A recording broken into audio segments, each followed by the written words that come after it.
반갑습니다. 자, 오늘 참 이렇게 온라인으로 귀한 분들과 함께 시간을 갖게 되어서 참으로 감사합니다. 이 교육선교에 관한 성경과 역사 드라마 시간인데요. 코로나로 참 어려운 시기를 살고 있는 저희에게 오늘 강의가 도움이 될 수 있기를 간절히 원합니다. 잠깐 기도하시죠. 천지를 주재하시는 살아계신 하나님, 코로나와 모든 여건을 주장하시는 주님, 주께서 이 땅을 긍휼히 여기시고 코로나의 확산으로부터 막아주시고 주님이 지켜주셔서 이 땅을 통해서 하나님의 역사가 더 일어나며 흥왕하고 하나님 나라가 세워져 갈 수 있도록 축복하여 주옵소서. 이 시간을 주님이 온전히 인도하여 주옵소서. 예수님의 이름으로 기도하옵나이다. 아멘.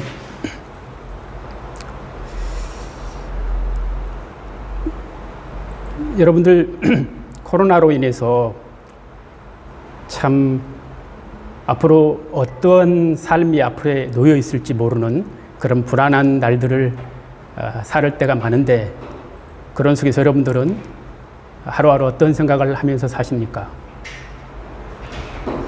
저는 요즘에 한 영상이 떠올랐습니다. 바로 이 영상인데요. 굉장히 유명 영상인데 잘 안 나오네요.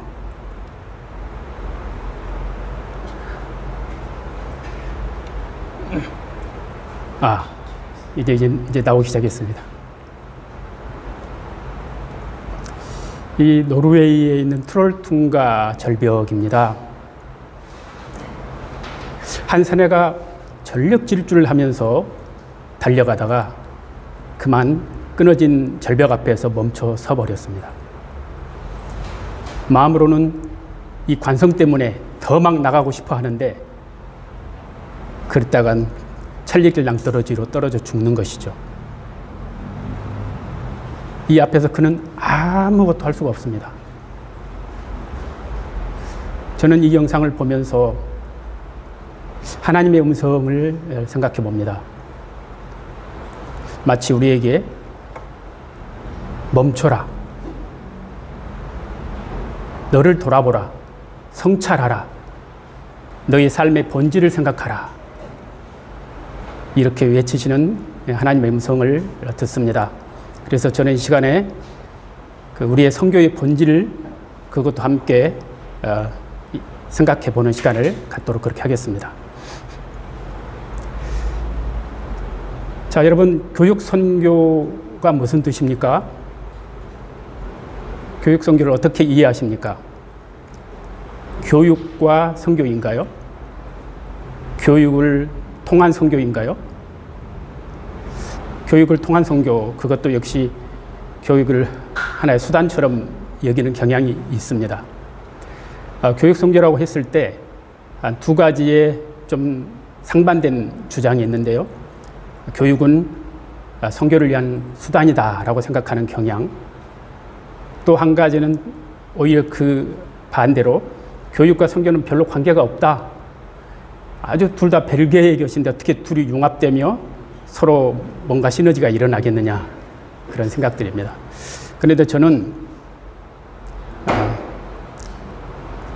적절한 방안을 제시하고 싶습니다. 교육 선교는 Education as Mission이다. 선교로서의 교육. 물론 저도 교육에 방점을 좀 두고 싶습니다. 그러나 Life as Mission 그러듯이 이 삶으로 전해지는 복음이 진정한 복음이다. 우리도 교육을 통해서 삶으로 전해질 때 선교가 일어날 것이다 라고 하는 것입니다. 이 주제에 대해서는 이 강의 뒤에서도 계속 다룰 거기 때문에요. 이 정도 하고 넘어가지요. 교육이란 말이 어디서 왔는가? 두 가지 팽팽한 주장이 있습니다. 한 사람들은 그것은 라틴어 에듀카레에서 왔다. 에듀카레, 카레는 카레인데 에듀카레, 아마 카레의 원조 같습니다. 양육하다, 다듬다 이런 뜻인데요. 주로 훈련, 가르침 여기에 초점이 맞춰져 있습니다. 한편 다른 사람들은 아니다. 애죽 체례다. 이끌어내다. 그래서 그 학생 자체가 주체이고 그 속에 있는 무한한 잠재력을 개발하는 것이 바로 교육이다 주장합니다. 이 두 개는 오랜 동안 갈등도 있었고 서로 보완하면서 오고 있습니다.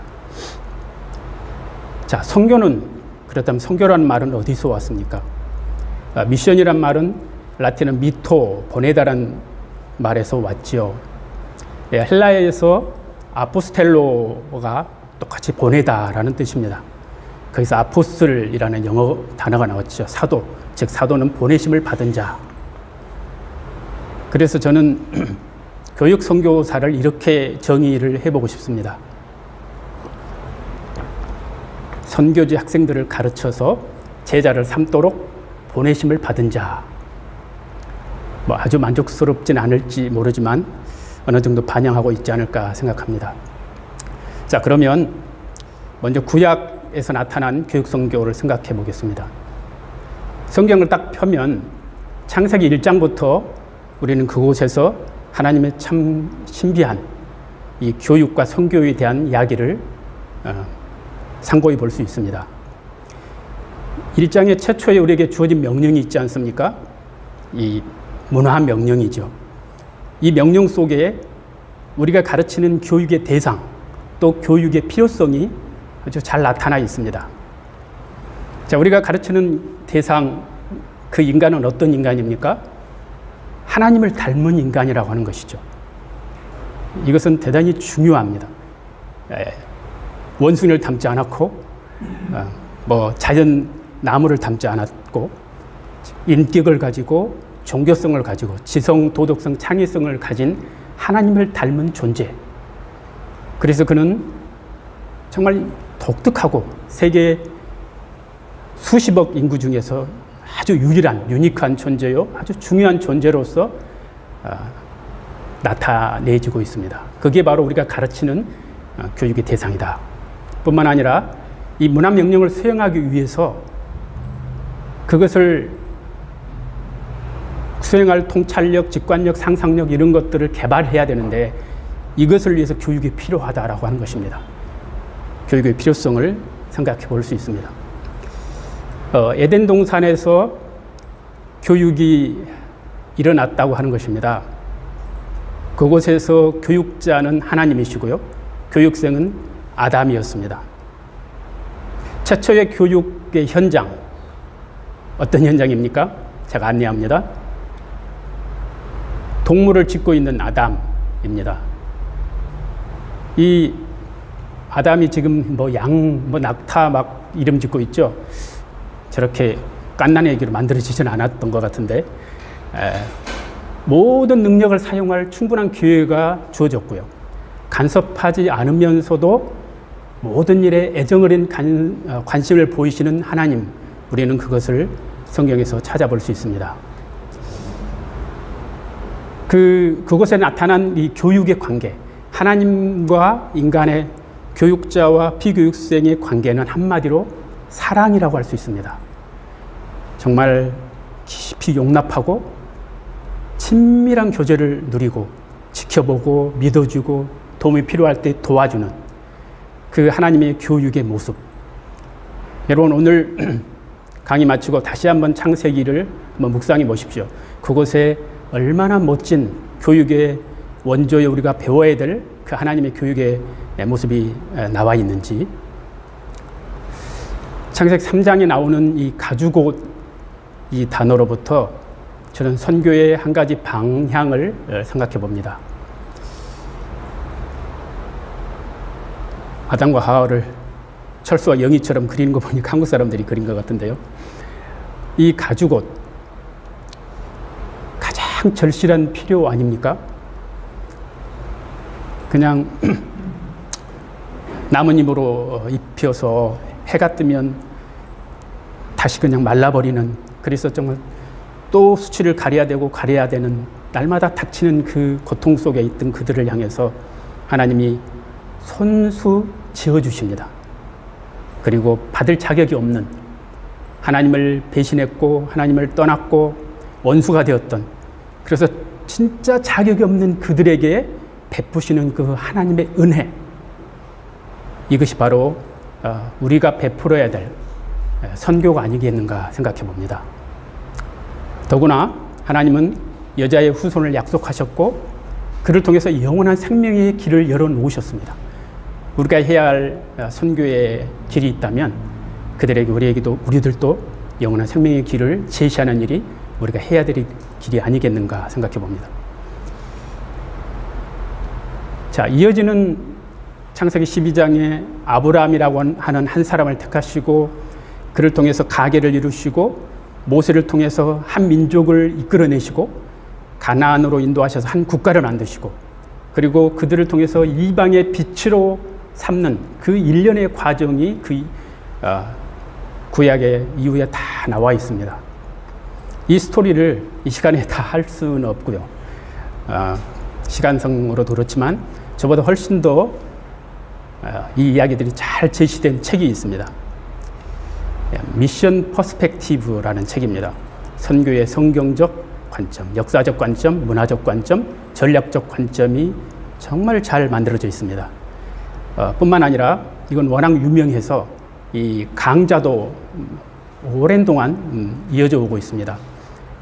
올해는 온라인 강좌로 개설되어 있더라고요. 9월 중순인가 되는데 제 생각에는 선교를 하겠다고 하는 분, 특별히 교육 선교를 위해서 기도하시는 분들은 반드시 책을 보시거나, 책인데 너무 두껍습니다. 600페이지 넘으니까 이 강좌를 들으시길 권합니다. 강좌를 꼭 참석해 보시면 정말 새로워지실 것입니다. 필독 과정이라고 생각합니다. 그렇게 도움을 받으시고 저는 바로 신약으로 넘어가겠습니다. 신약의 교육 선교를 이해하기 위해서 유대인의 교육을 잠깐 언급할 필요가 있습니다. 학교가 없던 시절에는 가정이 기관이었고 부모가 가장 적절한 교사였습니다. 그러다가 회당이 바벨론 포로기에 아주 보편화됩니다. AD 70년에 예루살렘 안에만 394개의 회당이 있다고 하니까 얼마나 많은 회당이 생겼는지 모릅니다. 회당은 아이들 신앙과 역사 교육을 위해서 생긴 종교적 교육기관이었습니다. 예수님 당시에 젊은이들을 가르치던 그 회당의 모습이죠. 좀 가려져서 잘 안 보입니다만 가장 오래 지속된 교육제도로 알려져 있고요. 이것이 발전을 해서 예배의 기능, 교육, 법정으로서의 기능, 그리고 유대 공동체가 살아가는 삶의 중심지였습니다. 그곳에서는 성경이 가장 중요했지만 독서, 작문, 철학, 수학, 언어 등도 배웠고요. 여러 과정들이 있었습니다. 베스 하사펄, 베스 탈무드, 베스 한 미드라시, 그리고 아카데미 과정이 있었습니다. 랍비 후보생들이 배웠는데 제 생각에는 예수님이 아마 이 마지막 과정까지 배우시고 랍비가 되지 않으셨을까 그 생각을 해봅니다. 이런 과정을 겪으신 그리스도께서 우리에게 가르쳐 주신 선교의 원리가 있습니다. 주님한테 배워야 될 선교의 원리는 무궁무진하게 많죠. 그러나 그 중에서도 저는 한 3가지만 언급하고 싶습니다. 첫째는 주님은 3가지 핵심 사역을 하셨습니다. 마태복음 4장과 9장에 동일한 말씀이 나옵니다. 이 말씀이죠. 예수께서 모든 도시와 마을에 다니시면서 그들의 회당에서 가르치셨다. 회당에서 예수님이 가르치셨습니다. 주님이 바로 교육 선교사셨습니다. 우리 교육 선교사의 원조이시죠. 천국 복음을 전파하셨고 모든 병과 악한 것들을 고치셨습니다. 티칭, 프리칭, 힐링. 주님은 그것을 혼자 다 하셨습니다. 오늘날 같으면 이제 학교 사역, 교회 개척 사역, 병원 사역이라고 할 수 있는데 주님의 몸으로부터 저는 아마 이 3가지 사역을 협력해서 융합해서 할 수 있다면 가장 효과적이 아닐까 그 생각도 해봅니다. 두 번째는 그리스도는 수동적인 사역을 하셨다는 겁니다. 그게 무슨 소리야? 주님은 내가 아무것도 스스로 할 수 없노라. 나는 나의 뜻대로 하려 하지 않고 나를 보내신 이의 뜻대로 하려 한다. 주님은 아버지께서 내게 하라고 주신 일을 나는 이룬다. 주님이 내게 하라고 하신 일을 나는 집중했다라는 얘기를 여러 차례 하셨습니다. 그리스도는 자기가 하고 싶은 일, 스스로 하려는 일, 그걸 하신 분이 아니었습니다. 철저하게 아버지가 맡기신 일을 수행하는 수동적인 사역을 하신 분이었습니다. 이 수동적인 사역의 원리는 12제자에게와 초대교회 그대로 그 정신이 이어집니다. 그래서 저는 사도행전을 수동행전이라고 부를 수 있다고 봅니다. 성령이 임하시면 예루살렘과 온 유대와 사마리아와 땅끝까지 이르러 내 증인이 되리라 하시니라. 어떤 사람들은 내 증인이 되라 합니다. 아니죠. 증인이 될 것이다 합니다. 성령이 임하시면 증인이 될 것이다. 수동적입니다. 안디옥 교회의 바나바가 바울을 데리고 이제 지도자로 가르쳤습니다. 교회를 개척해서 부흥하고 든든하게 커졌습니다. 어느 날 성령께서 가장 영향력 있는 두 사람 뽑아서 선교로 보내라. 그들은 그것에 순종해서 수동적으로 파송합니다. 그뿐만이 아닙니다. 바울은 주로 아시아 땅에서 복음을 전하려고 무진노리고 했습니다. 그런데 2차 선교 여행 때부터 성령께서 막으셨습니다. 다 복음을 못 전하게 막으시더니만 드로아에 내려갔을 때 밤에 환상으로 보여주시지 않습니까? 그래서 바울은 자기가 어쩌면 한 번도 가려고 생각하지 않았던 문화도 다르고 언어도 다르고 인종도 다른 그 마게도니아 땅, 오늘날 그 유럽 땅을 향해서 순종하고 수동적으로 떠나는 것입니다. 수동적인 사역을 했다라고 하는 것입니다. 우리 시대하고 많이 다르지 않습니까? 세 번째는 그리스도는 위임하고 떠나셨습니다. 불완전한 제자들, 그리스도가 부활하셨고 승천하는 그날도 그리스도의 부활과 그리스도를 잘 다 믿지 못하는 제자들도 있었습니다. 그런 제자들을 성령께 위임하고 주님은 떠나셨습니다. 이 위임과 떠남의 원리, 그것은 계속 이어집니다. 안디옥 교회에 바나바와 바울이 떠날 때 거기에 남아있는 분들에게 위탁하고 떠났죠. 그래서 교회가 어떻게 됐습니까? 담임 목사 그런 분들이 다 떠났는데도 교회는 아주 강성하게 든든하게 자리 잡지 않습니까? 그 이후로 바울은 가는 곳마다 교회를 세우고 사람들을 세우고 떠납니다. 교회가 또 왕성하게 커집니다.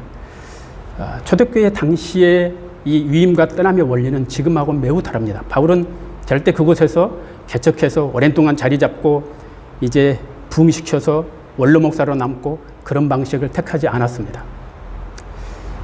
우리의 선교의 원리를 다시 한번 성경에 비추어 볼 필요가 있다고 생각합니다. 자, 우리가 좋아하는 그리스도의 대위임령을 한번 보겠습니다. 사복음서에 다 나와 있지만 조금씩 다르지만 원리는 한 가지죠. 제자를 삼으라는 것이죠. 이 제자를 삼으라라고 하는 단어는 두 가지 뜻이 있습니다. 하나는 마세티오라는 이 헬라어인데요. 제자를 삼다라고 하는 게 두 번, 제자가 되다라고 하는 게 두 번 나옵니다. 딱 네 번 나옵니다. 한 단어가 두 개의 의미를 갖는다고 하는 것은 뿌리가 같지 않습니까? 두 단어는 불가분의 관계가 있습니다. 다시 말해서 먼저 제자가 돼야 제자를 삼을 수 있다라고 하는 것입니다. 당연한 말이죠. 그런데 과연 우리가 그렇게 하고 있는가?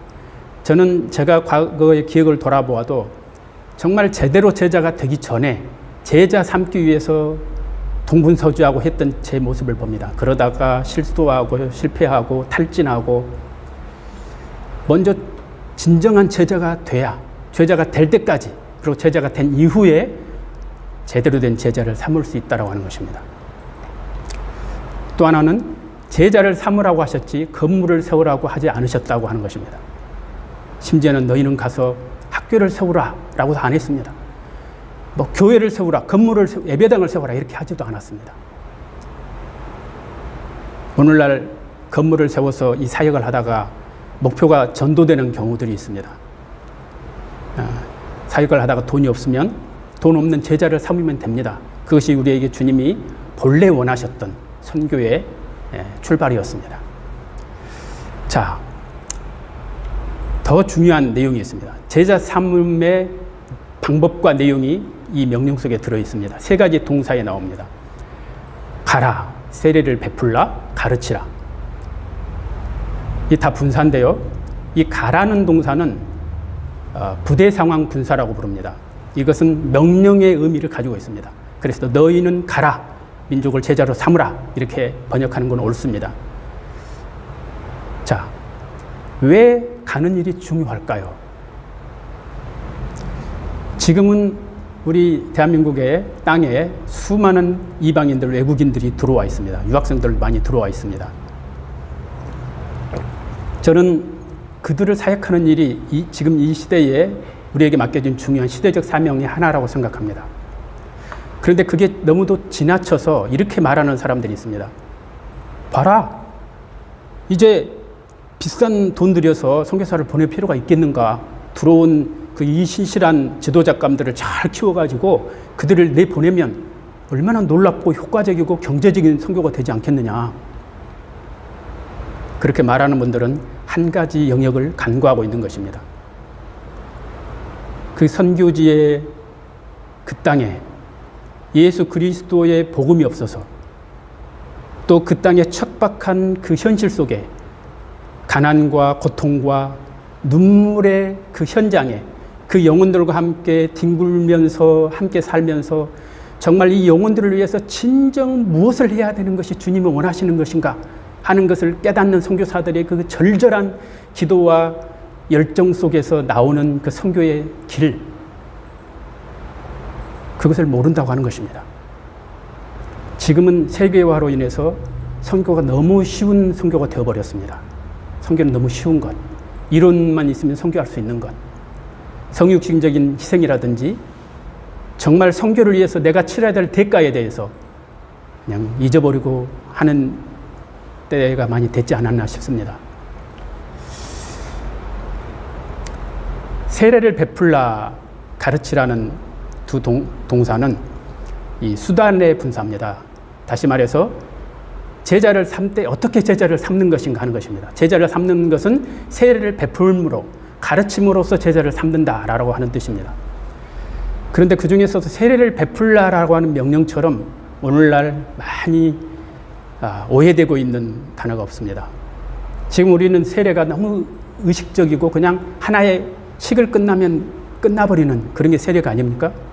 그러나 예수님이 가르쳤을 당시의 세례의 의미, 또 초대교회가 간소해 온 세례는 절대 그렇지 않았습니다.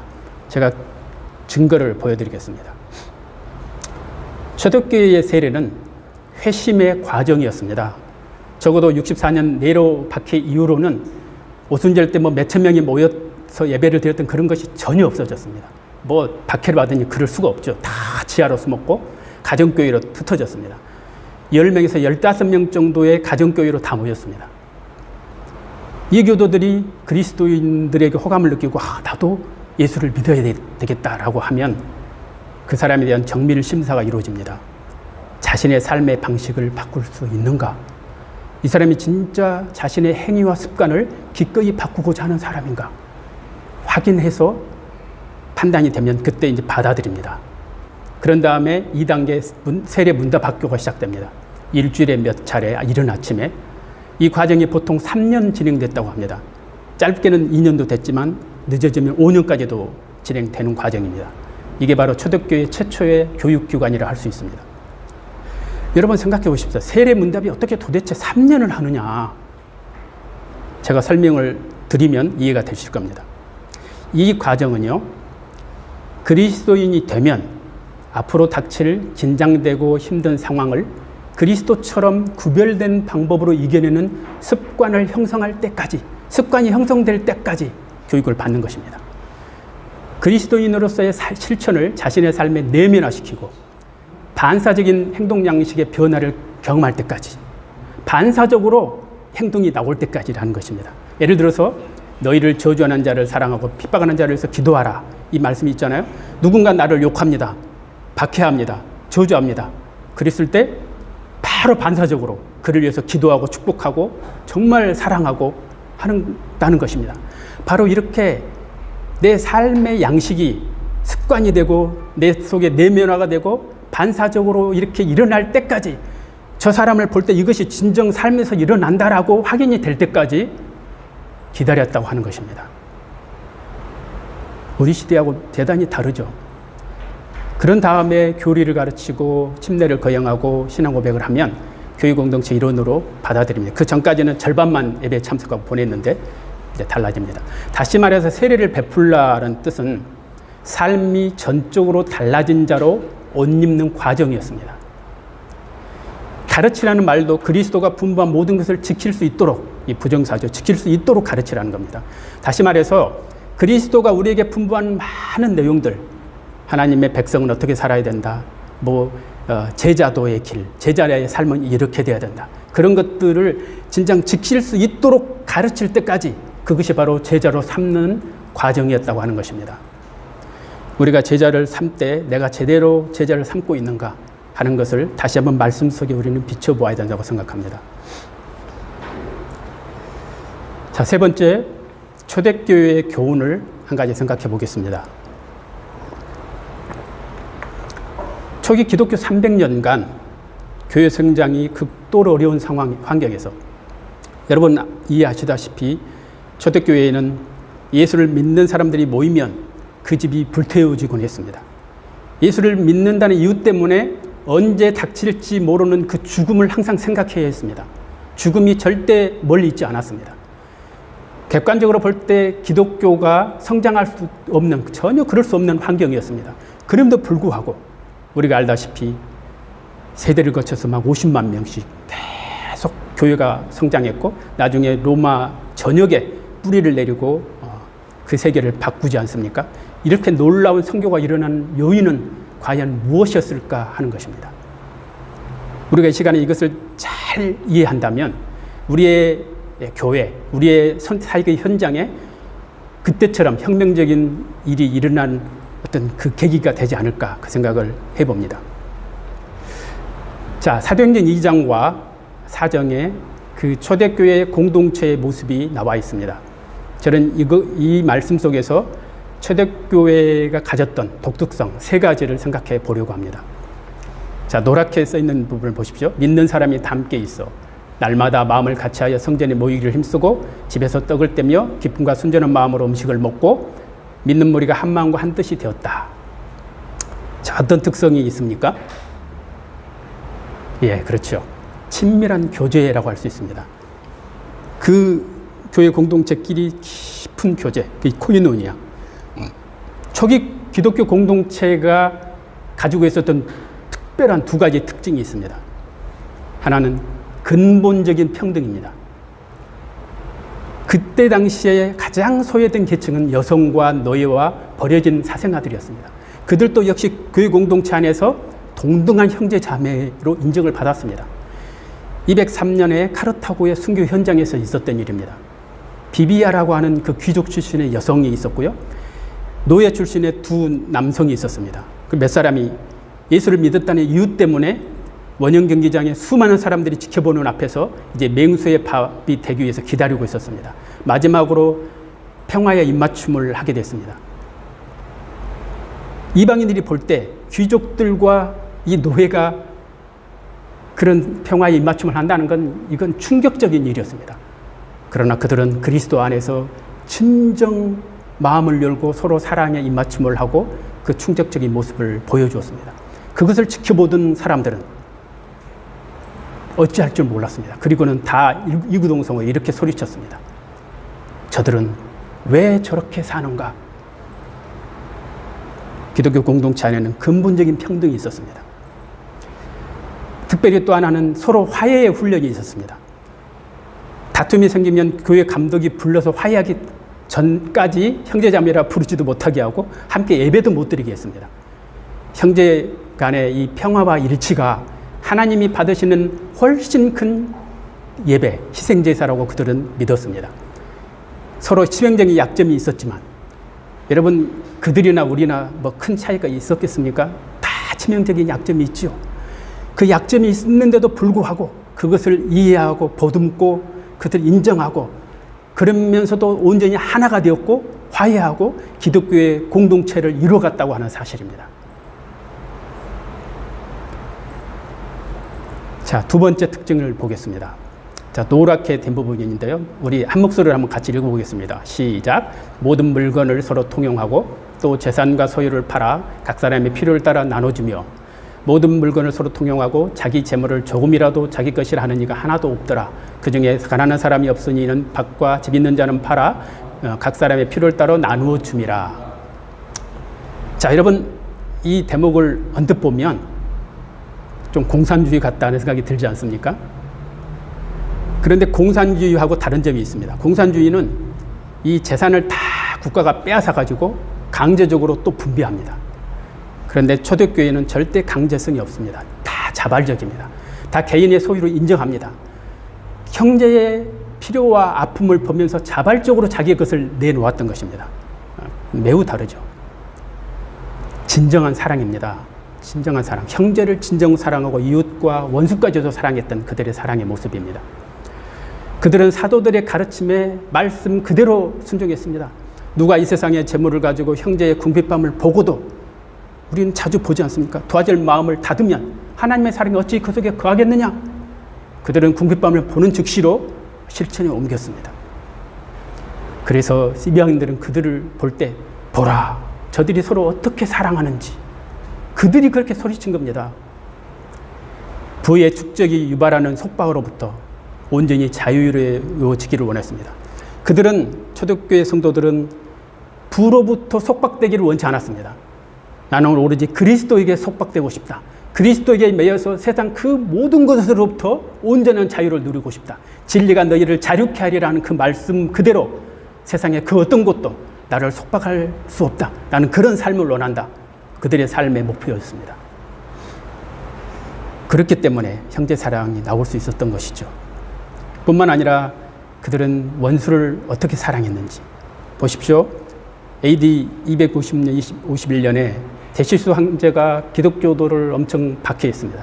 수많은 사람들을 변절시켜서 배교자로 만들었습니다. 정말 그들은 원수였습니다. 많은 사람들이 배교했고, 그런데 그 251년 말에 그 땅에 전염병이 퍼졌습니다. 얼마나 많은 사람들이 죽었는지 로마 시에서는 하루에 5,000명씩 죽었다고 합니다. 거리에 시체가 덮였습니다. 사람들이 다 죽지 않았는데도 병 걸리면 갖다 버렸습니다. 다 시체를 피해서 도망 다녔습니다. 시체 썩는 냄새가 도시를 진동하고 있을 그때에 카르토글 키프리안 감독은 이렇게 가르쳤습니다. 그리스도인들은 자신의 삶이나 심지어 그리스도인 공동체의 생존만을 확보하기보다는 이교도들과 다르게 선으로 악을 이기고 원수를 사랑하자. 정말 그 원수들, 사랑할 수 없는 그들, 그러나 그들은 그리스도의 사랑으로 거리로 나갑니다. 시체를 치우고 병 걸린 자들을 치료하고 돕고 그러다가 함께 병 걸려서 죽어갑니다. 그래서 이방인들이 그때 그들에게 붙인 별명이 있습니다. 파라볼라노이, 위험을 무릅쓰는 자들이라는 말입니다. 코로나의 시기에 우리가 참 되새겨 볼 만한 교훈이라고 생각합니다. 자, 세 번째입니다. 또 온 백성에게 충성을 받으니 주께서 구원받는 사람을 날마다 더하게 하셨다. 백성들이 막 칭찬을 했다고 하는 것입니다. 그러니까 예수 믿는 성도들 숫자가 막 늘어난 겁니다. 한마디로 매력적인 삶입니다. 그들의 삶이 얼마나 매력적이었기에 그들이 막 우리 편으로 돌아왔을까. 그리스도인들 속에 생생하게 살아 숨쉬는 그 자유, 그 어떤 것도 나를 빼앗아갈 수 없는 온전한 그 기쁨과 자유가 막 살아 숨쉬었던 것입니다. 그 바른 삶, 그것을 보면서 이방인들은 정말 호기심을 느끼는 것입니다. 불신자들을 전도하라는 촉구가 전혀 없었습니다. 전혀 전도하라는 말이 없었습니다. 그럴 필요도 없었습니다. 원형극장 안에서 굶주린 맹수에게 잡한 먹힐 때 불에 달군 철 의자 위에서 다 죽어가면서도 나는 그리스도인이다 라고 하는 그 고백을 하는 그 기독교인들을 보면서 이방인들은 이렇게 말했습니다. 저 종교는 무슨 유익이 있기에 목숨과도 바꾼단 말인가. 여러분, 매력적인 그리스도인이 되기 위해서 오늘날 우리 교육 선교사들에게 어떻게 적용할 수 있을까요? 나는 어떻게 적용해 볼 수 있을까요? 전도를 위한 수단으로서의 수업이 아니라 탁월한 수업, 탁월한 삶, 나를 보고서 정말 매력적으로 느낄 수 있는 그런 삶을 살고 그렇게 가르치고 제자들을 대하고 하려는 것입니다. 매력적이 될 때 복음은 저절로 전해질 수 있다라고 하는 것입니다. 우리는 초대교회의 이런 모습들, 우리가 그 시절로 똑같이 돌아갈 수는 없겠지만, 그러나 그들이 가졌던 그 정신, 그것을 어떻게 우리 시대에 받아들일 수 있을까 한번 고민해 보시길 바랍니다. 그러다가 크리스텐덤이 도래했습니다. 이것은 기독교 국가체제라는 말입니다. 콘스탄티누스 황제에 의해서 313년에 기독교가 공식 인정이 되고 국가 종교가 되면서 엄청난 변화가 생겼습니다. 기독교인이 되려는 동기는 신분의 상승을 위해서, 일자리를 위해서, 권력을 얻는 통로로 기독교인들이 되기 시작했습니다. 자발적인 회심이 아니라 강제적인 개종이 시작됐습니다. 힘없고 비주류였던 그들은 이제 지배자들의 종교가 되었습니다. 이렇게 기독교가 바뀌면서 기독교는 생명력을 잃고 변질되고 말았습니다. 선교도 바뀌고 말았습니다. 초대교회의 그 역사를 연구했던 가장 권위 있는 분 중에 한 분인 알렌 크라이더 박사는 이렇게 말합니다. 기독교를 여러 세기로 나누는데 자기가 보기에는 기독교의 변화의 가장 큰 변곡점은 콘스탄티누스의 이 크리스텐덤이 도래했을 이 시점이다. 그 이후로 초대교회와 그 이후에 변화된 그 변곡점의 크기는 그 이후에 기독교가 조금씩 바뀐 것에 비해서 비교가 안 될 만큼 엄청난 변화가 있었다라고 주장합니다. 저는 상당히 동의합니다. 우리의 모습을 다시 생각해 보며 어떻게 우리가 초대교회의 정신을 본받을 수 있을까 생각해 봅니다. 우리 초대교회까지 잠시 쉬고 중세교회로 한 5분 정도 쉬었다가 중세교회로 넘어가도록 그렇게 하겠습니다. 예, 잠깐 쉬겠습니다. 자, 이어서 이 성경과 역사 드라마 중세로 넘어갑니다. 이제부터는 조금 더 재미있는 드라마가 될 것입니다. 자, 여러분 중세를 어떻게 이해하십니까? 중세 나와라. 중세는 476년 소로마 제국 멸망으로부터 시작해서 보통 루터의 종교개혁이 있었던 1517년까지 대략 한 1000년의 기간을 중세라고 봅니다. 한마디로 암흑의 시기라고 알려져 있죠. 왜 암흑의 시기인지 아십니까? 중세 때는요, 기독교가 국교화되면서 세속의 길을 걷습니다. 심각한 문제 하나는 그때 가르치던 사제들이 글을 모르는 문맹자가 많았다고 하는 사실입니다. 여러분 상상할 수가 없죠. 그러니 교회 안에 이 무지와 미신이 얼마나 만연했는지, 그래서 중세가 암흑기입니다. 이 중세에 참 감사하게도 특기할 만한 한 가지 사건이 있습니다. 그것은 12세기에 대학이 출현했다고 하는 것입니다. 그때는 전부 다 기독교 대학이었습니다. 그 대학의 주체가 누구이며 명칭이 뭐며 무엇을 가르쳤으며 어떤 그런 면에서 기독교 대학입니다. 그때 중세 때 만들어졌던 명칭과 그 대학의 구조가 오늘날까지 그대로 이어집니다. 참 놀라운 일입니다. 이 대학이 발전할 수 있었던 이유는요, 그때 인구가 급증합니다. 이 3세기에 걸쳐서 인구가 3배나 증가합니다. 그렇게 되니까 봉건 사회가 붕괴하고요, 도시 사회가 출현하고 거기에 새로운 시민 계급이 생깁니다. 사람들 사이에 새로운 시민 정신이 생기면서 더 높은 학문을 요구합니다. 더 배우고 싶다. 또 마침 교황과 군주 사이에 이 권력 갈등이 심해집니다. 내가 성직자를 임명해야 되겠다. 그래서 둘 간에 암투가 벌어지는데 서로 대학을 자기 편으로 삼으려고 대학을 막 서로 후원합니다. 그러니 대학이 발전하지 않을 수가 없었죠. 그때 당시에 대학은 조합이었습니다. 길드로서 시작합니다. 길드가 이 상인들이 서로 이익을 위해서 만든 기구 아닙니까? 교수와 학생 사이에도 이익 보호를 위해서 기구로서 출발을 합니다. 그래서 조합 길드라는 뜻의 유니버시타스, 이게 이제 유니버시티가 돼서 사용되고 있고요. 교수 조합이라는 뜻의 콜레지움, 이것이 바로 칼리지가 돼서 지금도 사용되고 있습니다. 그때 세워졌던 학교들, 세계 최초의 대학, 이태리의 볼로냐 대학, 또 파리 대학, 옥스퍼드 대학, 캠브리지 대학, 유명한 대학들이 다 세워지죠. 특기할 만한 것은 이때 세워진 대학들이 무슨 일을 했는가 하는 것입니다.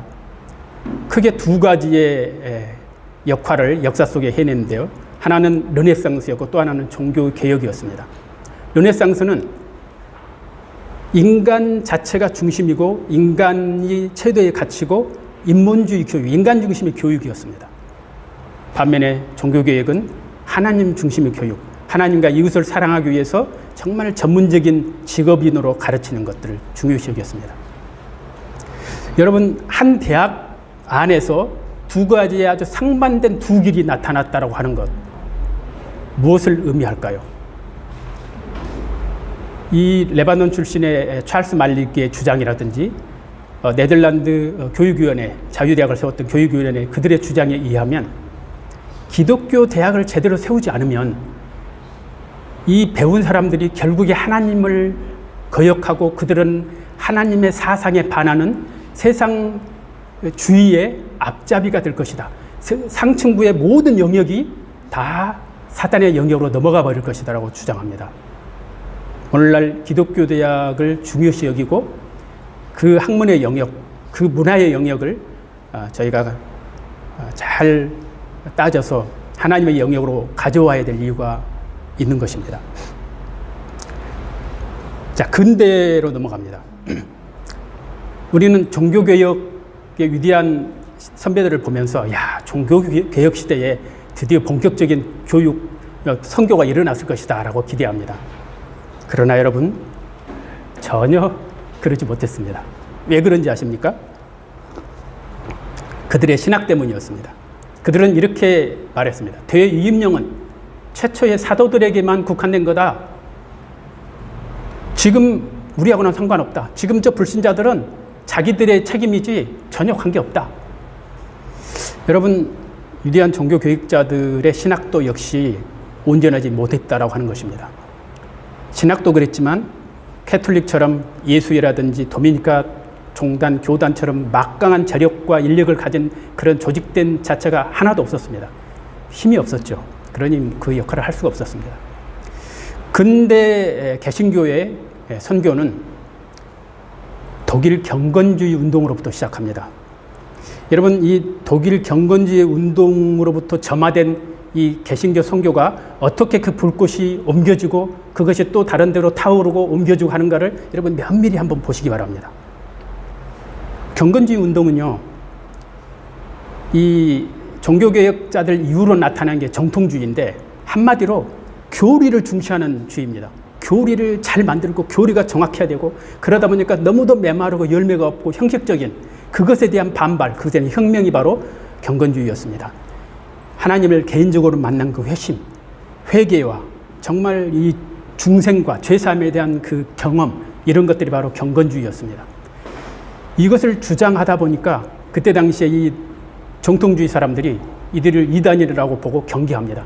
대학에서 이들을 받아들이지 않습니다. 그러니까 이 경건주의자들이 대학을 따로 세웁니다. 그렇게 해서 세운 대학이 할레 대학입니다. 스페너, 저 왼쪽에 있는 분이 스페너가 세웠고요. 오른쪽 프랑케가 발전시킨 대학인데 이 할레 대학이 경건주의 중심지요 개신교 선교 본부가 됩니다. 여러분, 개신교 선교 본부가 대학으로부터 시작됐다고 하는 것은 대단히 시사하는 바가 큽니다. 개신교 최초의 선교단체가 바로 할레 대학에서 시작됩니다. 데니시 할레 선교회라고 덴마크 할레 선교회가 만들어져서 이제부터 본격적으로 선교사가 파송되기 시작하는 것이 바로 여기입니다. 최초의 선교단체입니다. 대학에서 시작된 것이죠. 자, 그런데 진젠돌프 백작이라는 분 여러분 알죠? 이분이 경건주의자입니다. 진젠돌프의 이 대부, 갓파더, 유아 세례 때 그 대부가 바로 스페너입니다. 그리고 프랑케한테서 배웠습니다. 그러니까 이는 그 학교 학생으로서 경건주의의 영향을 받았는데 자기 영지에 모라비안 교도들이 들어오니까 그것을 허용해주고 그러면서 이제 그들이 지도자가 됩니다. 모라비안 교도들이 200년간 3,000명의 선교사를 파송하는데 12명 중에 1명이 선교사로 나갔을 정도로 대단한 열정으로 선교를 합니다. 이렇게 독일과 이 덴마크 중심의 선교가 시작되고 있었을 무렵 그 열기가 어떻게 영국으로 번져가는지 보십시오.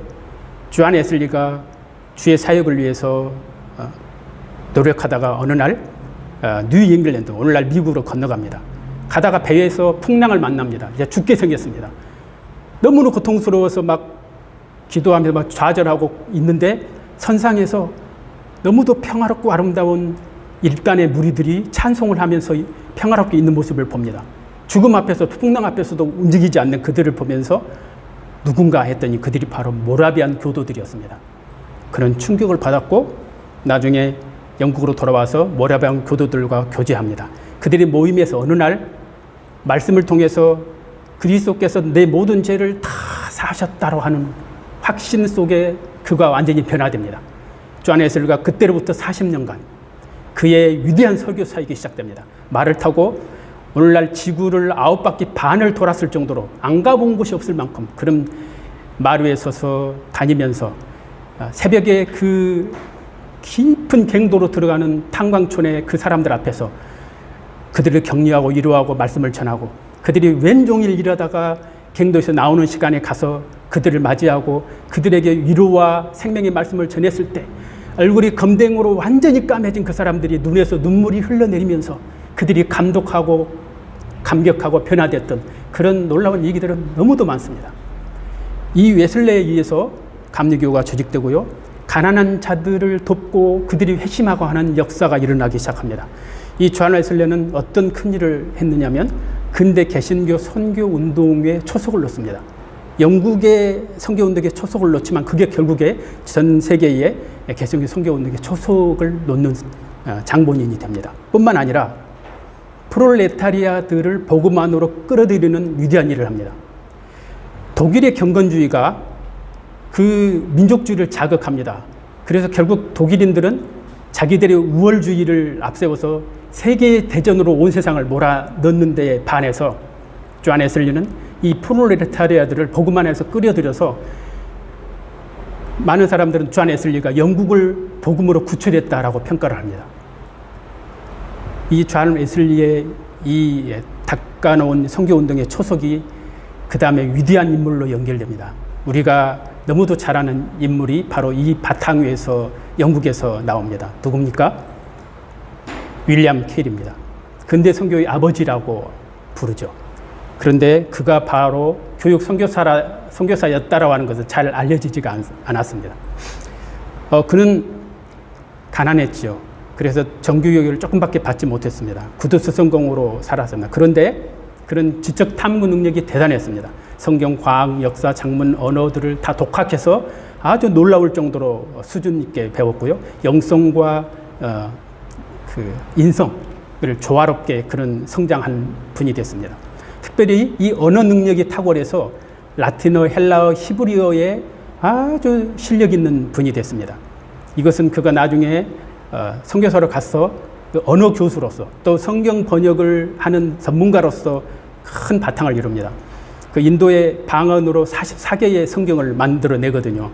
그런 일에 쓰임받는 인물이 되죠. 그가 선교지로 나가고자 했을 때 장벽이 한두 개가 아니었습니다. 첫 딸이 2살이 되기 전에 죽었고요. 그로 인해서 아내는 평생 우울증이 시달립니다. 본인도 중병을 앓아가지고 머리가 다 벗겨진 대머리가 되죠. 하나님의 부르심을 확신하고 내가 이제 선교사로 떠나겠다라고 선포했을 때 그 아내는 당신만 가시오. 나는 못 가겠소. 애들 데리고 남겠다고 아내가 거절합니다. 아버지가 네가 진정 선교사로 떠난다고 한다면 나는 2번 다시 너를 내 아들로 보지 않겠다라고 했던 그 아버지의 반대를 무릅쓰고 그런 1793년 인도 선교로 출발합니다. 그때 당시에 1793년은 프랑스 대혁명으로 인해서 전 유럽이 전쟁으로 휘말리던 상황이었습니다.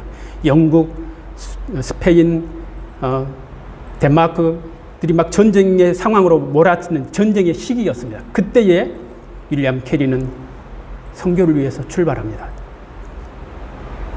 이 상황을 생각해 보면서 저는 선교라는 것이 참 여건이 잘 갖춰지고 모든 것이 안정되었을 때 하는 게 아니구나. 진짜 하나님께 순종한 한 사람에 의해서 하나님의 역사가 일어나는구나. 하는 것을 참 느끼게 됩니다. 그는 인도에 가서 포트 윌리엄 대학의 벵가라 교수로 30년간 쓰임받습니다. 자기의 선교 사역의 절반을 이 벵가라 교수로서 사용했다라고 그는 고백합니다. 얼마나 열정적으로 그 일을 감당했는지 말이죠. 그리고 초중고학교를 세우는데 그 세란포르 삼총사로부터 시작해서 나중에 지부의 동역자들이 12명, 20여 명 생깁니다. 지부들도 20몇 개가 생깁니다. 지부마다 초중고를 세웁니다. 그러다 나중에 인도를 진짜 이끌어갈 지도자를 키우기 위해서는 대학이 필요하다. 그래서 세란포르 대학을 세웁니다. 물론 캐리는 비즈니스도 했고요. 또 성경 번역가로도 살고 다양한 사역을 했지만 이 교육 선교사로 그가 이루었던 영적 사역 업적은 참 놀랄만한 것이었습니다. 특별히 이 캐리의 노력으로 인해서 그 이후에 개신교 선교회들이 많이 조직됩니다. 런던 선교회, 스코틀랜드 글래스고 선교회, 네덜란드 선교회, 영국 국교 선교회, 영국 및 해외 성소공회, 미국 해외 선교회, 미국 해외 선교위원회가 최초로 선교위원회가 1810년에 만들어집니다. 미국 침례교 선교 연합, 미국 성소교회 이런 것들이 다 캐리의 노력과 번명과 편지에 의해서 생겨난 선교회들인데 이것만 봐도 우리는 윌리엄 캐리를 근대 선교의 아버지라고 부르는 이유를 알 수 있습니다. 이렇게 유럽에서 선교가 왕성하게 진행됐던 그 열기가 미국으로 이제 열려지는 때가 옵니다. 오늘날 세계 선교는 미국이 전 선교사들의 한 70%, 재정의 80%를 조달하고 있다라고 알려지고 있습니다. 그렇게 막강한 선교를 하고 있는데 그 출발은 사실 상당히 초라했습니다. 미국의 해외 선교가 시작되기 위해서 먼저 대각성 운동이 필요했습니다. 1차 대각성 운동 조나단 에드워드에 의해서 또 영국에서 온 조지 윌필드에 의해서 시작이 됐고 3차, 4차, 2차, 3차가 찰스 핀에 의해서 이루어지고 이런 대각성 운동에 의해서 미국 해외 선교의 기반이 닦입니다. 이런 기반에 의해서 사무엘 밀스라고 하는 한 청년이 밭에서 쟁기를 갈다가 하나님의 말씀이 임합니다. 그는 그 즉시로 신학교에 대학에 들어가죠. 공부합니다. 윌리엄스 대학에서 다른 형제들을 만납니다. 다 독수리 오형제라고 저는 부르는데 그 오형제들이 저녁마다 학교 근처에 단풍나무 숲에 들어가서 기도하고 하나님의 일을 위해서 토론합니다. 어느 날 기도하러 가는데 폭풍우가 쏟아지죠. 그래서 근처에 그냥 덤불숲으로 들어갑니다. 그 덤불숲에 서서 그 유명한 건초도미 기도회잖아요. 거기서 그 5 형제가 다리를 탁 단단하게 서서 기도합니다. 이렇게 고백합니다. We can do this if we will. 우리는 할 수 있다면, 한다면 우리는 할 수 있다. 그래서 그들은 최초의 미국 선교사가 되기로 소원합니다. 그들의 이 열정, 그 정신, 그것은 계속 이어집니다. 그래서 미국 최초의 선교위원회가 만들어지고 결국 1812년에 아도니람 저드슨을 비롯한 8명이 미국 최초의 선교사로 인도로 파견됩니다. 물론 저드슨은 이제 미얀마에서 사역하죠. 이게 바로 미국 최초의 선교사들입니다. 이 정신은 그 이후로도 계속 이어집니다. 학생 자원운동이 1880년대에 일어납니다. 스튜던트 발런티어 무브먼트. 우리 한국에 왔던 그 젊은 대학교 출신의 아주 잘 준비된 선교사들이 있잖아요. 교육 선교사들 비롯해서 그 사람들이 바로 이 학생 자원운동 때 영향을 받아가지고 온 사람들입니다. 이처럼 이 19세기, 이 세기는 정말 위대한 시기였습니다. 케니스 레토렛이라고 그 선교학자의 유명한 학자는 19세기가 위대한 선교의 세기였다라고 부릅니다. 이 시기만큼 전 세계 교회가 일치단결해서 한마음이 돼서 선교를 돈을 모으고 사람들을 보내고 초인적인 노력을 다해서 선교했던 시기가 없었다. 19세기 말에 문자 그대로 이 복음은 전 세계의 방방곡곡에 이르렀다라고 얘기를 하고 있습니다. 여러분, 한 세기 만에 놀라운 선교 역사가 일어났던 것입니다. 이렇게 선교가 퍼지면서 20세기에도 미전도 종족운동을 비롯해서 계속해서 전 세계에 선교가 퍼져가고 있죠. 그런데 19세기에 특별하게 저는 한 가지 언급하고 싶은 것은 세계 선교의 역사가 가면서 교육 선교가 함께 갔다라고 하는 것입니다. 제가 통계를 내보니까 특별히 아시아 쪽에 이 선교사들이 세운 기독교 학교, 기독교 대학들을 숫자입니다. 중국의 하버드라고 하는 엔칭 대학, 세인트 존스 대학을 비롯해서 340개의 중고등학교, 13개의 기독교 대학이 세워졌고요. 인도의 사람포로 대학, 캘커타 대학, 포먼 대학을 비롯해서 712개의 중고등학교, 37개 대학, 다 기독교 학교들이죠. 일본의 메이지 대학, 동지사 대학, 윤동주가 다녔던 동지사 대학이죠. 그런 대학을 비롯해서 139개의 중고등학교, 22개의 대학원, 터키의 이스탄불의 로버트 칼리지, 시리아의 프로테스탄트 칼리지, 조선의 배지학당, 유학당, 언더우드 학당을 비롯한 950개의 학교가 세워지고 많은 학교들이 대학으로 발전하고 합니다. 한마디로 세계 선교의 역사는 교육 선교의 역사였다라고 얘기해도 과언이 아닐 만큼 세계 선교 속에서 교육 선교는 너무도 중요한 비중을 차지하고 있습니다. 자, 이제 잠시 시선을 우리 조선으로 좀 옮겨서 잠깐 조선 선교 얘기를 좀 하겠습니다. 이 사람들이 누군지 아시죠?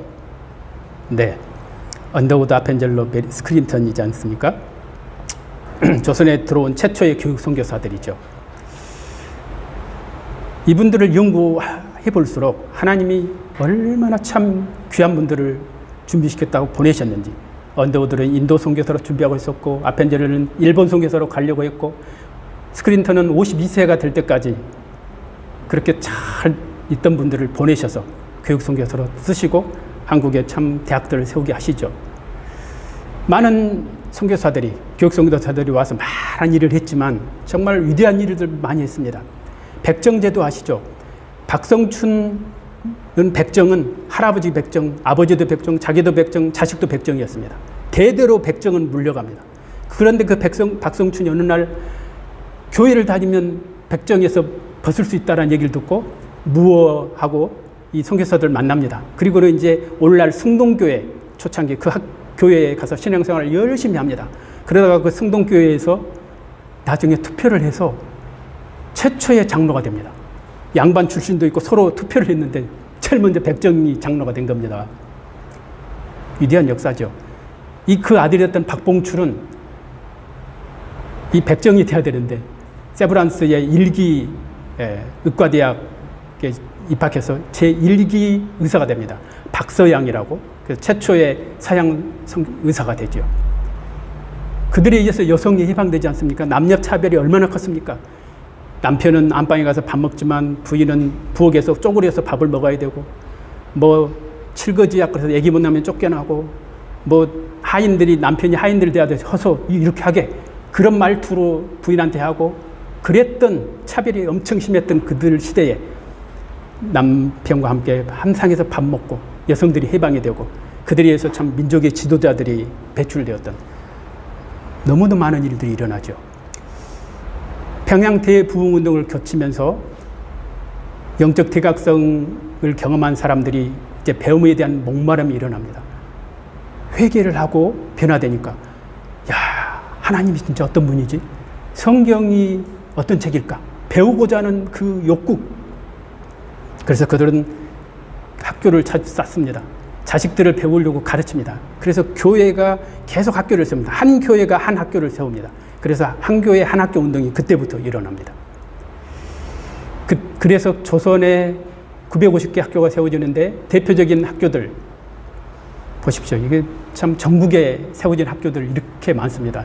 한 학교가 너무도 아름다운 간증들, 놀라운 얘기들이 많습니다.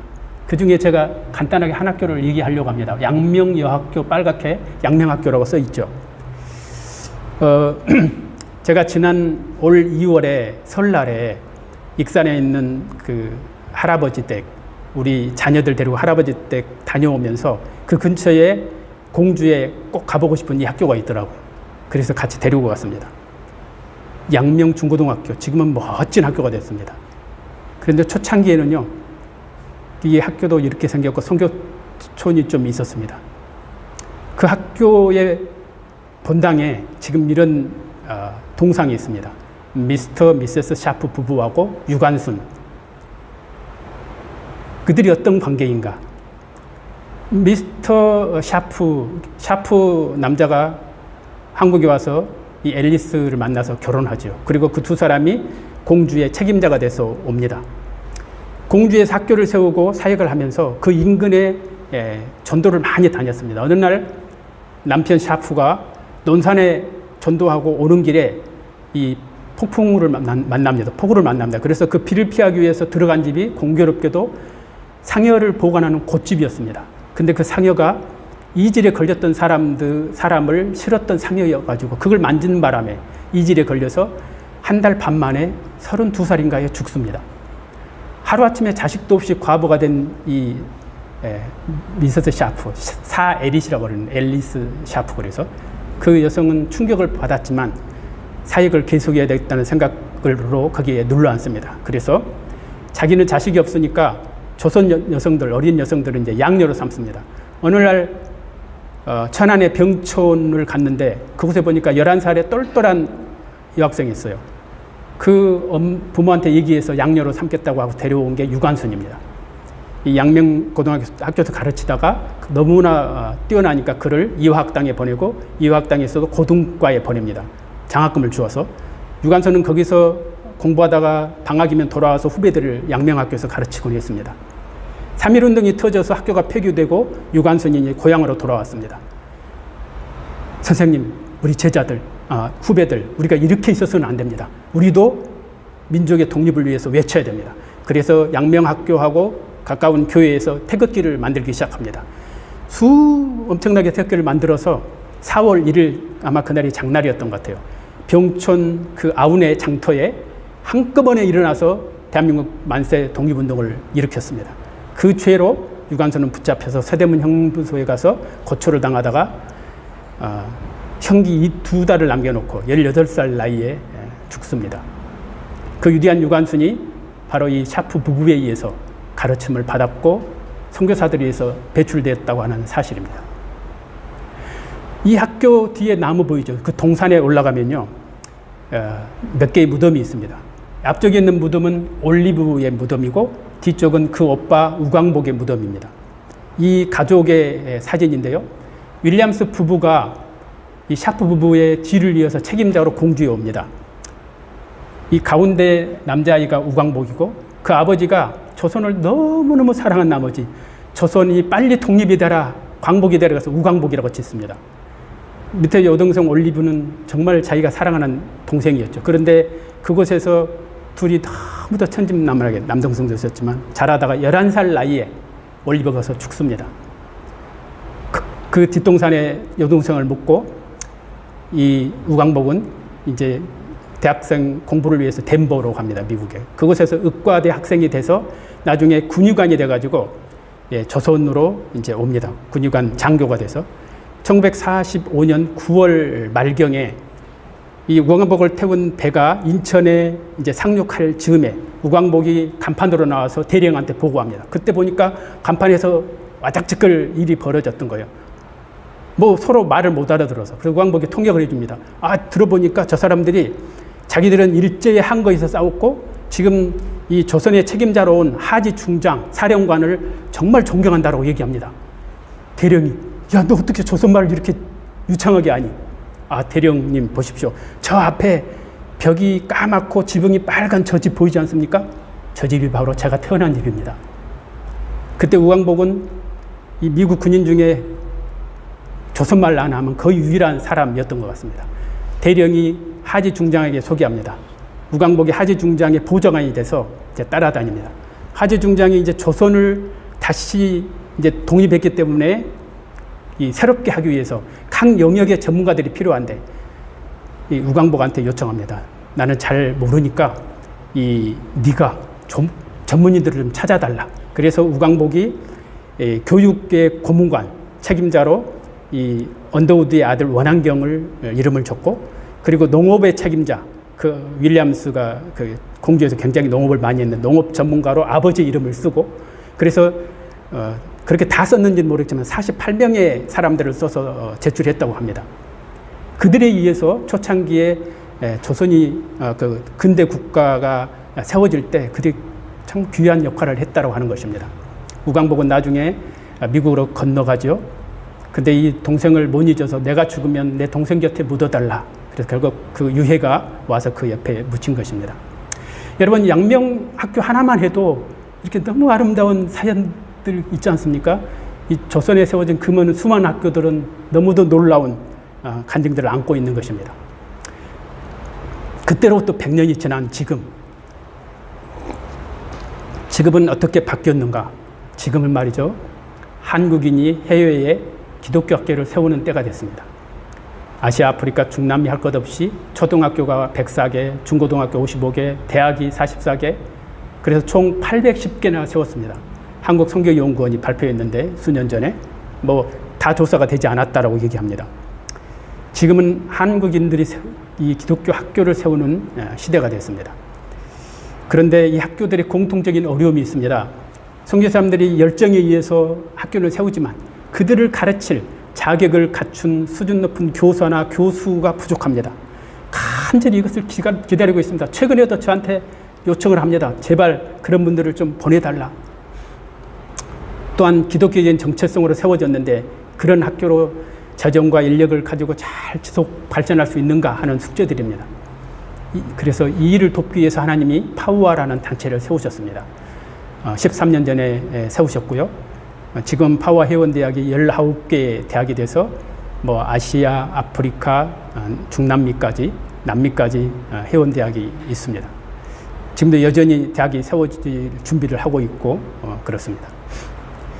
3년 전에는 한국의 외교부 산하로 사단 법인을 하나님이 등록하게 하셨습니다. 그래서 지금 파우아를 통해서 두 가지 큰 사역을 진행하고 있습니다. 하나는 교육선교의 허브의 역할입니다. 수많은 국내의 전문인들, 선교단체, 교수단체, 국내 기독대학, 기업, 교육, 학교 등 많은 교육선교에 관심 있는 분들이 파워를 통해서 선교지 학교들을 돕는 일을 할 수 있도록 저희가 그 허브 역할을 하려고 하고 앞으로도 계속 이것을 기도합니다.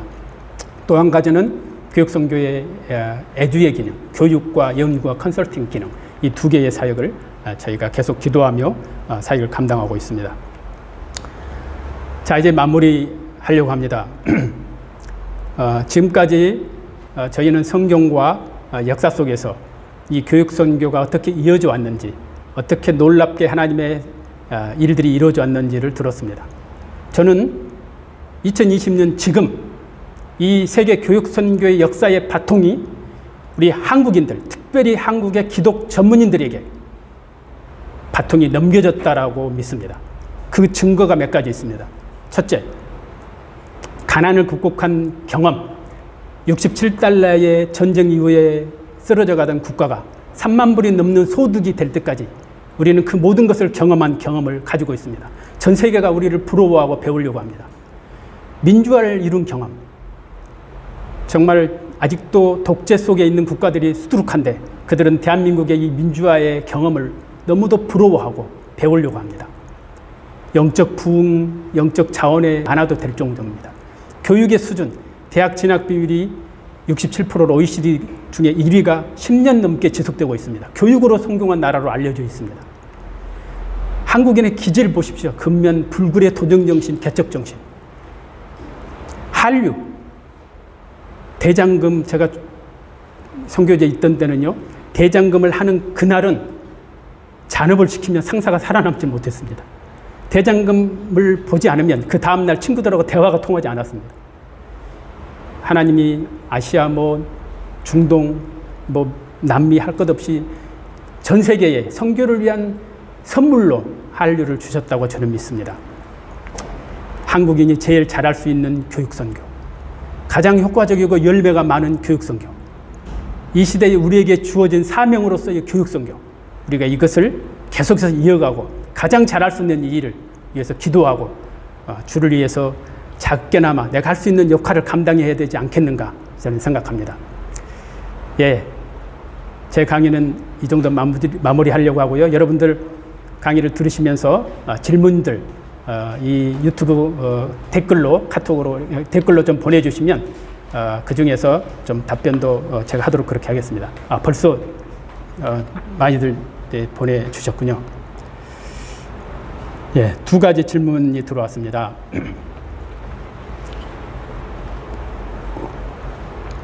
홍유한 선교사님 질문해 주셨습니다. 기독교가 국교화되면서 변질되었다고 하셨는데 오전 강의 중에 지도자층에 복음을 전해야 한다는 말씀과 대립되는 것 같아서 여쭤봅니다. 지도자층에게 복음을 전하면서 크리스천덤의 오류를 극복할 수 있는 방법은 무엇일까요?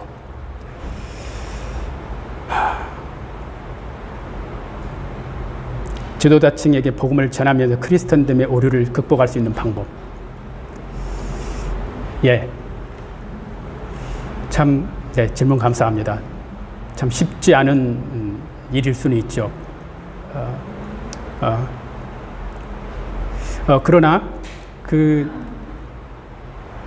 초대교회가 우리에게 보여준 것처럼 이 복음의 본질이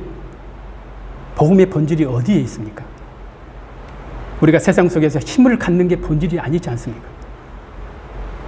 정말 내가 가지고 있음에도 불구하고 낮아져서 그들을 위해서 희생하고 그들을 섬기고 내가 성경이 가르친 대로 그리스도가 가르친 대로 제자다운 제자의 삶을 진정 사는 것, 그것을 통해서 나로 인해서 내 옆 사람이 변하고 정말 매력을 느끼고 복음으로 돌아올 수 있다면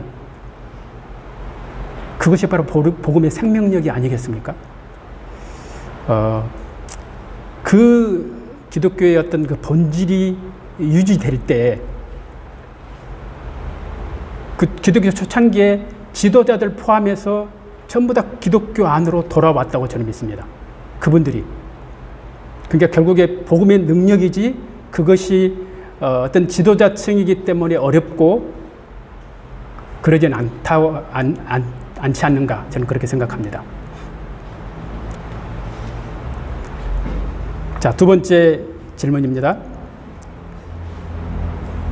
종교개혁자들의 교육운동에 대해서 말씀하실 때 신학적으로 부족했다 하고 넘어가셨는데 스위스의 제네바 대학에 대해서는 어떻게 생각하는지 궁금합니다. 아이고, 은샘 선생님 보내주셨는데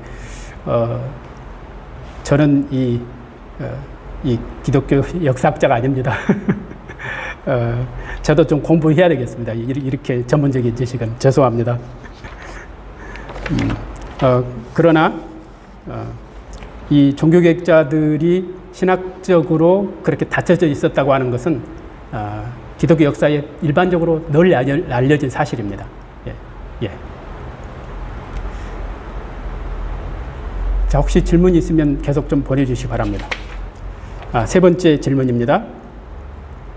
기독교 정체성이 기독교 자체에 대한 반감이 있는 나라에서, 그 지역에서 꼭 필요한 요소입니까? 그리고 기독교 정체성이 복음 전도를 방해하는 지역이 있다면 어떻게 대응해야 할까요? 예, 오늘날 이것이 저희들이 당면하고 있는 현실입니다. 복음을 전해야 될 국가 중에 많은 국가가 보안지역 국가고요.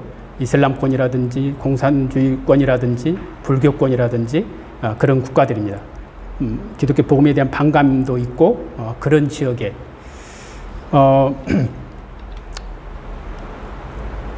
복음의 기독교적인 정체성이 어떻게 나타날까요? 그것이 내가 십자가를 건다고 해서 그게 나타날까요? 그건 아니지 않습니까? 결국 기독교적인 정체성은 내 삶 속에, 내 내면의 삶을 통해서 내가 하고 있는 일, 내가 가르치는 일을 통해서 내가 사람을 대하는 방식을 통해서 그렇게 나타나지는 것이 제대로 된 정체성일 것입니다. 그래야 나를 대하는 사람들이 그것을 통해서 배우고 듣고 이게 진짜구나 라고 여겨질 때 이 복음이 그 어려운 장벽을 통해서 넘어갈 수 있을 거라고 보여집니다. 그러지 않으면 그것을 보지 못하면 이 반감이 있는 그 지역에서는 기독교라고 하는 세력의 겉모습만 보고 그들은 그냥 고개를 돌릴 것입니다. 저희가 필독서로 제시했던 타문화권 교육선교의 그런 간증이 나오지요. 이분도 신실한 기독교인으로서 선교지의 이 보안지역 국가에 가서 연구를 하고 가르쳤는데 그들이 이 사람이 기독교인인 것을 너무도 잘 압니다. 그 이슬람권의 그 교수들이 나중에 코너에 몰아넣고 막 질문을 하지 않습니까? 결국 마지막엔 그 자기의 정체성을 드러내죠.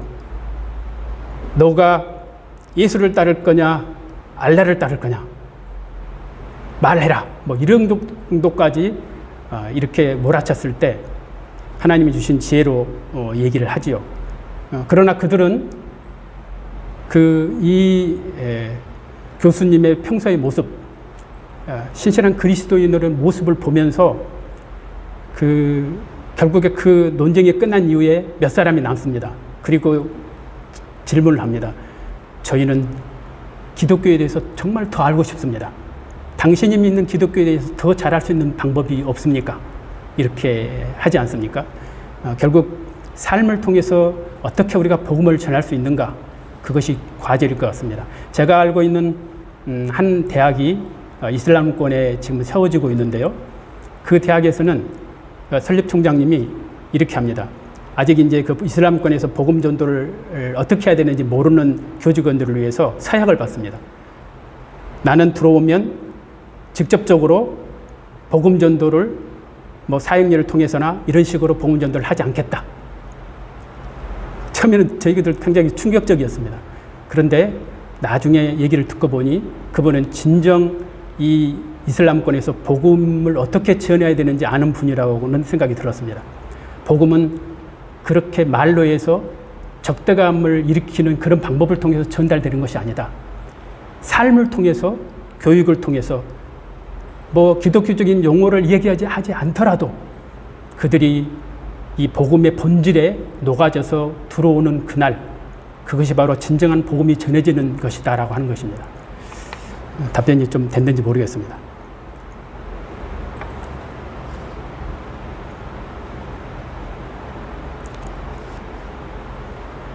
자, 혹시 더 질문이 있으신가요?